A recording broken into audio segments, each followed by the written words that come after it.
বিশ্লেষকদের মতে তৃণমূল দুর্গ বিধ্বস্ত হওয়ার কারণ। প্রতিবেদন উপস্থাপন করছি আমি জাকির হোসেন শেখ, আর ক্যামেরায় জিশান আলী শেখ। বিশ্লেষকদের মতে তৃণমূল দুর্গ বিধ্বস্ত হওয়ার কারণ কি কি কারণ? হ্যাঁ, এটা সত্যি যে সংখ্যালঘু এলাকায় প্রায় ব্রাত্য বলা যায়, তার উপর বিজেপির গায়ে বাঙালি বিরোধী তকমা সাটার চেষ্টা। তারপরেও কেন এবং কিভাবে বিজেপি দলটা দিদির দুর্গ পুরোপুরি ধসিয়ে দিতে পারলো, এর কারণ হিসাবে বিশেষজ্ঞদের কিছু বিশ্লেষণ তুলে ধরছি এখানে। রাজ্যে উল্লেখযোগ্য পরিমাণে সংখ্যালঘু ভোট রয়েছে। সেসব মহল্লায় বিজেপির পদার্পণের সুযোগ প্রায় নেই বললেই চলে। সংখ্যাগুরু এলাকাতেও বিজেপির গ্রহণযোগ্যতা যাতে সার্বিক হয়ে না ওঠে, তার জন্য তৃণমূল লাগাতার তৎপর ছিল। বিজেপির গায়ে বাঙালি বিরোধী তকমা স্থায়ীভাবে সেঁটে দিতে একাধিক অরাজনৈতিক সংগঠনকেও তৃণমূল মাঠে নামিয়েছিল। এমনকি সিপিএম কংগ্রেসও এই প্রচারে তৃণমূলের সুরে সুর মিলিয়ে বিজেপিকে কোণঠাসা করতে তৈরি ছিল। তা সত্ত্বেও তৃণমূলের তথাকথিত দুর্গে বিজেপির অগ্রগতি ঠেকিয়ে রাখা গেল না। কেন গেল না বিজেপির অগ্রগতি ঠেকিয়ে রাখা? বিজেপির আক্রমণে তৃণমূল দুর্গ বিধ্বস্ত হওয়ার অন্তত 8টা কারণ বর্ণিত হয়েছে বিশ্লেষকদের কলামে। এক হচ্ছে প্রতিষ্ঠান বা ক্ষমতার বিরোধিতা। একটানা 15 বছর সরকারে থাকা একটা দলের বিরুদ্ধে প্রত্যাশিতভাবেই প্রতিষ্ঠান বিরোধিতা তৈরি হয়েছিল। দলের নিচুতলার নেতাদের সৌজন্যে সেই প্রতিষ্ঠান বিরোধিতা অনেক এলাকায় বাড়াবাড়ির পর্যায়ে পৌঁছে গিয়েছিল। কোথাও সিন্ডিকেট চালানো নেতাদের মাতব্বরি, কোথাও শাসক নেতা বা জনপ্রতিনিধির গাড়ি বাড়ি সম্পত্তি সমৃদ্ধির চমকপ্রদ বাড়বাড়ন্ত, কোথাও সরকারি সুবিধার প্রাপ্তি অপ্রাপ্তিতে ভারসাম্যহীনতা, সাথে সাথে আইন শৃঙ্খলা পরিস্থিতি সম্পর্কেও জনতা খুব একটা শ্রদ্ধাশীল ছিল না। তবে মনে রাখতে হবে যে সেই সব অসন্তোষ 2021 সালেও কিন্তু কম ছিল না।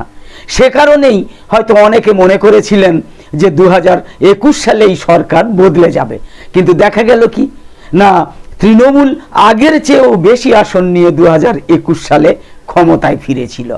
জিতে ফেরার পরে সংশোধনমূলক পদক্ষেপের অবকাশ ছিল মমতা বন্দ্যোপাধ্যায় বা অভিষেক বন্দ্যোপাধ্যায়ের সামনে। তারা জনতার অসন্তোষের নিরসন ঘটাতে পারতেন, কিন্তু তা তারা করেননি। ফলে গত 5 বছরে আরও বেড়েছিল প্রতিষ্ঠান বিরোধিতার হাওয়া। 2 নম্বর কারণ হচ্ছে আর্থিক দুর্নীতি। তৃণমূলের 15 বছরের শাসন আমলে সবচেয়ে বড় অভিযোগ উঠেছে দুর্নীতির। 2011 সালে তৃণমূল ক্ষমতায় আসার পরেই চিটফান্ড কাণ্ডের কালি লেগেছিল তৃণমূল নেতৃত্বের গায়ে। পরে নারদ কাণ্ডে নগদে ঘুষ নেওয়ার ভিডিও হইচই ফেলে দিয়েছিল। আর শেষ 5 বছরে শিক্ষক নিয়োগ দুর্নীতি, পুর নিয়োগ দুর্নীতি, রেশন দুর্নীতি, কয়লা, গরু, বালি, পাথর পাচার, চোরাচালান, তোলাবাজি সহ গুচ্ছ দুর্নীতির অভিযোগ আষ্টে পৃষ্ঠে ঘিরে ধরেছিল তৃণমূলকে।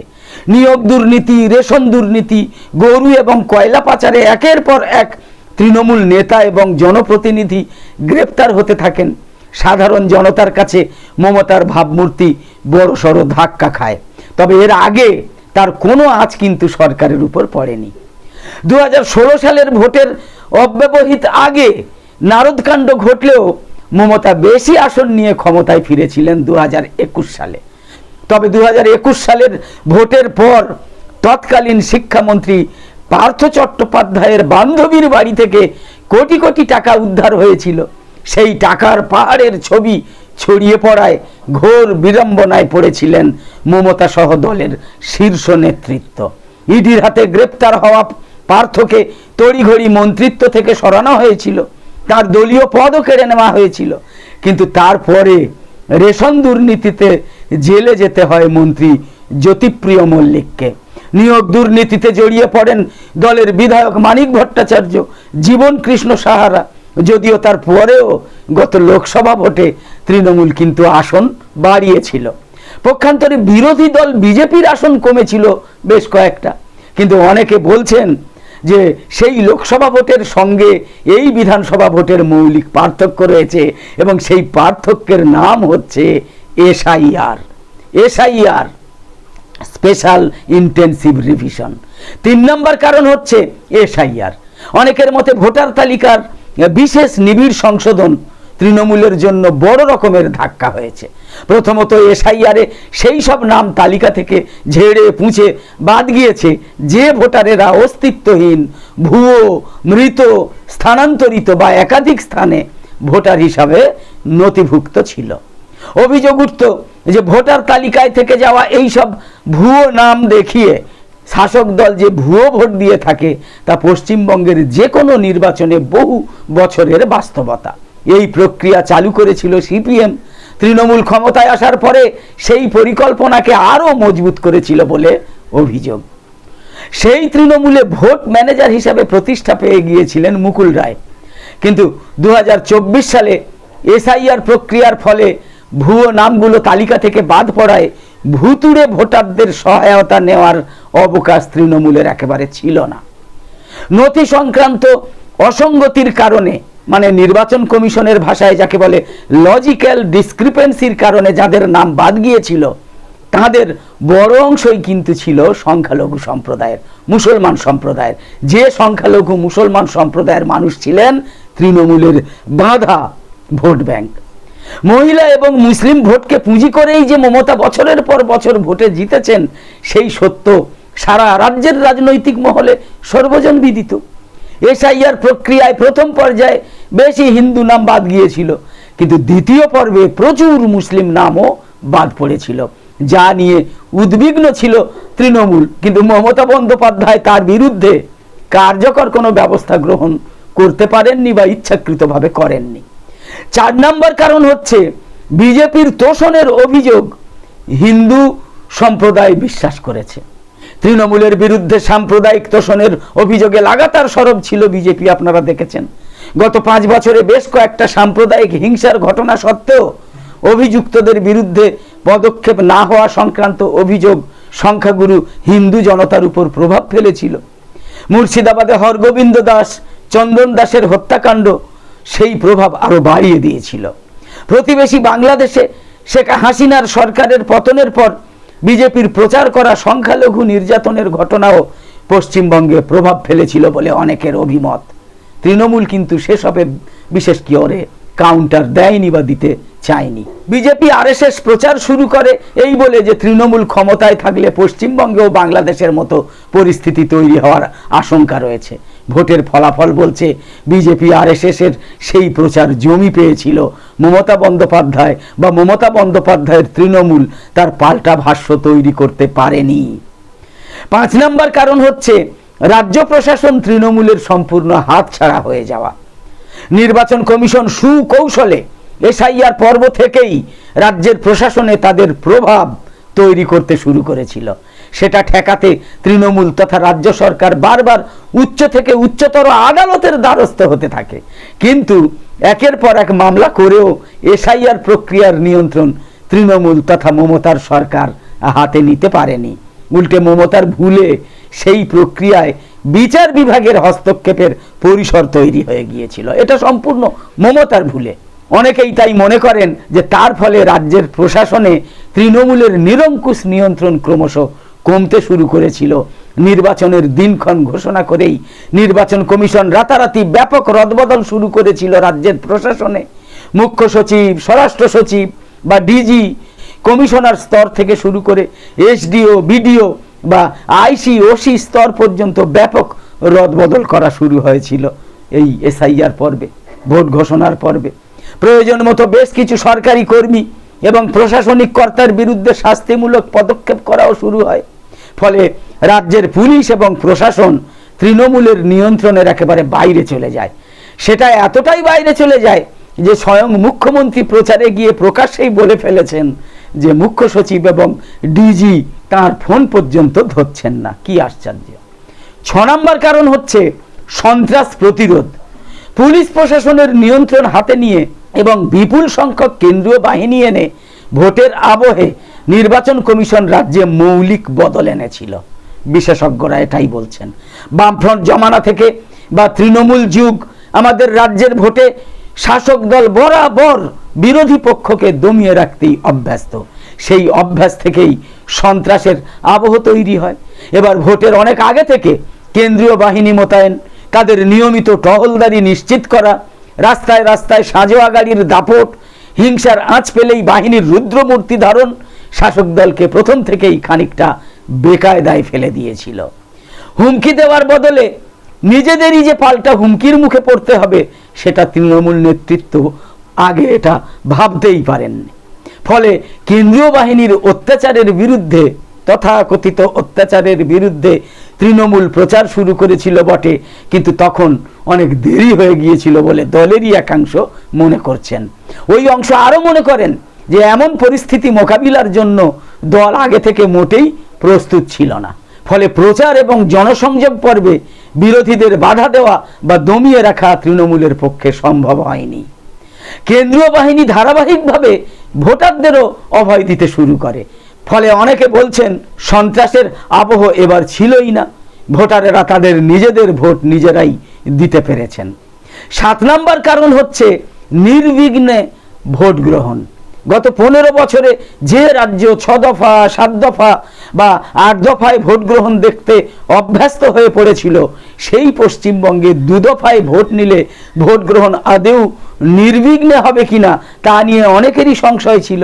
কিন্তু রাজ্যের পুলিশ, রাজ্যের প্রশাসন এবং কেন্দ্রীয় বাহিনীর মধ্যে মসৃণ সমন্বয় রেখে নির্বাচন কমিশন ভোট গ্রহণ করিয়েছে। পশ্চিমবঙ্গে ভোটদানের হারের সমস্ত অতীত রেকর্ড ভেঙে গিয়েছে। প্রচার পর্বে তো বটেই, ভোট গ্রহণের দিনও কোনো রকমের প্রাণহানির ঘটনা ঘটেনি, এমনকি গুরুতর জখম হওয়ার ঘটনাও ভোট গ্রহণ পর্যন্ত ঘটেনি। শান্তিপূর্ণ এবং নিয়ন্ত্রিত আবহ সেই ভোটে ছাপ্পা ভোট, বুথ জ্যাম বা ভয় দেখিয়ে বিরোধী ভোটারদের বুথে পৌঁছতে না দেওয়ার পরম্পরাও কিন্তু এবারের ভোটে ছিল না। তাতে একদিকে যেমন বিরোধী দলের ভোট বেড়েছে, তেমনি শাসক দলের ভোট দখলও এবার প্রায় আটকে গিয়েছিল। 8 নম্বর কারণ হচ্ছে আইপ্যাক কাণ্ড। ভোটের মুখে বেকায়দায় পড়েছিল তৃণমূলের পরামর্শদাতা সংস্থা আইপ্যাক। একটা সময়ে ওই সংস্থাকে নিয়ে দলের প্রবীণ নেতাদের একাংশের আপত্তি থাকলেও অভিষেক ব্যানার্জির চাপে অভিষেক ব্যানার্জির চাপে বলুন আর যাই বলুন, কালক্রমে পুরো তৃণমূল দলটাই একেবারে বহিরাগত কর্মকর্তাদের কর্পোরেট কোম্পানি আইপ্যাকের উপর নির্ভরশীল হয়ে পড়েছিল। কিন্তু ভোটের অব্যবহিত আগে সেই আইপ্যাক কিনা ঘোষণা করলো যে তারা পশ্চিমবঙ্গে তাদের সমস্ত কাজকর্ম বন্ধ রাখছে। নিশ্চয়ই আপনাদের মনে আছে। তৃণমূল দ্রুত পরিস্থিতি সামাল দিয়েছিল বটে, কিন্তু আইপ্যাকের কাজ বন্ধ করার বিষয়টা দলের উপর একটা ধারণাগত ছাপ যে ফেলেছিল তা কিন্তু তৃণমূলের একাধিক নেতা একান্ত আলোচনায় সেটা স্বীকার করেছেন। কারণ অভিষেক ব্যানার্জি দলের মধ্যে যেভাবে কর্পোরেট সংস্কৃতি আমদানি করেছিলেন, তাতে আইপ্যাক প্রায় তৃণমূলের একেবারে মেরুদণ্ড হয়ে উঠেছিল। নেতা কর্মী এদের কোনো মূল্য ছিল না, ওই আইপ্যাকই যেন সব, এটা হয়ে উঠেছিল। সূত্রের দাবি, গোটা রাজ্যে প্রায় 41,000 কর্মী নিয়োগ করেছিল আইপ্যাক। সাংগঠনিক গতিবিধি নিয়ন্ত্রণ থেকে শুরু করে ভাষ্য নির্মাণ, প্রচার কৌশল স্থির করা থেকে শুরু করে গুরুত্বপূর্ণ রাজনৈতিক কৌশল, সমস্ত কিছু সবকিছুই সামলাতো আইপ্যাক। কি ছিল আইপ্যাকে? যাদের কর্মকর্তা সব ওই বহিরাগত। তা পরামর্শদাতা সংস্থার কর্মীরা যেমন মাঠে ময়দানে ঘুরে রাজনৈতিক পরিস্থিতির উপরে নজরদারি চালাতেন, তেমনি দলের নেতাদের কার্যকলাপও পর্যবেক্ষণ করতেন আইপ্যাকের ওই নিয়োগ করা কর্মীরা। সেই অনুযায়ী নেতৃত্বকে রিপোর্টও দিতেন। সবই চলতো কিন্তু ওই উপর শুধু ছবি ভিডিও এইসবের উপর নির্ভর করে। তৃণমূলে অনেকের দাবি, আইপ্যাক দলের অন্দরে এমন সর্বশক্তিমান হয়ে উঠেছিল যে নেতাকর্মীদের ভূমিকা কিছু ছিল না বললেই হয়। এটা হচ্ছে একটা বড় কারণ। এলাকায় এলাকায় তৃণমূল নেতারা এক সময় যে স্বকীয়তা, যে নিজস্বতা নিয়ে কাজ করতেন, তার সম্ভব হচ্ছিল না মোটেই ওই আইপ্যাকের দরুন। তার উপর ভোটের মুখে আইপ্যাকের ঘরে ইডি ঢুকে পড়ায় সংস্থাটা বেকায়দায় পড়ে যায়। তাদের সঙ্গেই বেকায়দায় পড়ে তৃণমূলও। দিল্লিতে আইপ্যাকের এক ডিরেক্টরকে গ্রেপ্তার করে ইডি। বিনেশ চান্দেল নামের সেই কর্তাকে রাতারাতি আদালত বসিয়ে হেফাজতে নেয় তারা। তৃণমূলের অনেকের বক্তব্য, তারপরেই আইপ্যাকের যে সমস্ত কর্মী তখনও কাজ করছিলেন, তারাও গুটিয়ে যান। বস্তুত আইপ্যাকের কাজ বন্ধ করে দেওয়া এবং বিনেশের বহিরাগত নন বেঙ্গলি বিনেশ চান্দেলের গ্রেপ্তারি বিজেপির জন্য এই নির্বাচনে একটা সন্ধিক্ষণ হিসাবে কাজ করেছিল বলে অনেকেরই ধারণা, অনেকেরই অভিমত। বিশ্লেষকরা এটাই বলছেন। অনেক বিশ্লেষক আবার তৃণমূলের ভূমিধস পরাজয়ের কারণ হিসাবে তাদের নিজের বক্তব্য ব্যাখ্যা পেশ করেছেন। তাদের বক্তব্যে 2026 সালের প্রেক্ষাপটে মমতা ব্যানার্জির নেতৃত্বাধীন তৃণমূল কংগ্রেসের ভূমিধস পরাজয়ের কারণ হিসাবে বেশ কিছু বিষয় উঠে এসেছে তাদের লেখায়, তাদের বক্তব্যে, তাদের ফেসবুক পোস্টে, টুইটার পোস্টে। যেমন সংগঠনের ভেতরে দুর্নীতি এবং কাটমানি, দলের স্থানীয় নেতৃত্বের বিরুদ্ধে দুর্নীতির অভিযোগ, বিশেষ করে কাটমানি এবং সিন্ডিকেট রাজের অভিযোগ তৃণমূলের ভাবমূর্তি নষ্ট করেছে। নেত্রী এবং দলের মধ্যে দূরত্বের অবসান। ভোটাররা এতদিন মমতা ব্যানার্জিকে দলের স্থানীয় নেতাকর্মীদের দুর্নীতি থেকে আলাদা করে দেখতেন, কিন্তু 2026 সালের নির্বাচনে সেই দিদি শিল্ড বা বিশ্বাসযোগ্যতা কমে গিয়ে থাকতে পারে। গ্রামীণ ক্ষোভ, পশ্চিমবঙ্গের গ্রামীণ এলাকাগুলোতে বিশেষ করে কৃষকদের বিভিন্ন সমস্যা এবং স্থানীয় নেতাদের অত্যাচারে সাধারণ মানুষের ক্ষোভ বেড়েছিল তৃণমূলে। এটা বিশ্লেষকরা বলছেন, আমি বলছি না। শিল্প এবং কর্মসংস্থানের অভাব, কিছুই নাই, খালি ভাতা, লক্ষ্মীর ভাণ্ডার, অমুক তমুক, কিন্তু শিল্প আর কর্মসংস্থান, চাকরি এসব কিছু ছিল না। গত 14 বছর 15 বছর ধরে রাজ্যে বিনিয়োগ কমে যাওয়া, কলকারখানা বন্ধ হওয়া এবং কর্মসংস্থানের অভাবে যুব সমাজের মধ্যে তৈরি হওয়া ক্ষোভ একটা বড় কারণ। কোঅপারেটিভ ব্যাংকের সমস্যা, সমবায় ব্যাংকগুলোকে কেন্দ্র করে দুর্নীতির অভিযোগ এবং বিজেপির উত্থান, এগুলো একটা বড় কারণ। আইন শৃঙ্খলা পরিস্থিতি, স্থানীয় স্তরে তৃণমূলের নেতাকর্মীদের দৌরাত্ম্য এবং আইন শৃঙ্খলার অবনতি ঘটেছিল ক্রমশ, কিন্তু সেসব দিকে কারুর ভ্রুক্ষেপ ছিল না। বিশ্লেষকদের মতে এই সব কারণে তৃণমূল কংগ্রেসের ভূমিধস ত্বরান্বিত হয়েছে। আরো কোনো কারণ আপনাদের জানা থাকলে অবশ্যই মন্তব্য করে জানান। তো একদম শেষে বলি, আমাদের আজকের এই ভিডিওর একটু তৃণমূলের গঠনমূলক সমালোচনা করে আজকের এই ভিডিও, এই বিষয়বস্তু ভালো লেগে থাকলে এই রকম আরও ভিডিও দেখার জন্য ইউটিউবে নোটিফিকেশান পেতে সাবস্ক্রাইব করে পাশের বেল আইকন অন করে অল সিলেক্ট করে রাখুন। আর ফেসবুকে ফলো করে আমাদের আরও নতুন ভিডিও বানাতে এবং লাইভ সম্প্রচারে উৎসাহিত করতে লাইক, কমেন্ট এবং বেশি শেয়ার করে সঙ্গে থাকুন। তো আপাতত শেষ করছি। কামনা করি সকলে সবসময় ভালো থাকুন, সুস্থ থাকুন। ধন্যবাদ।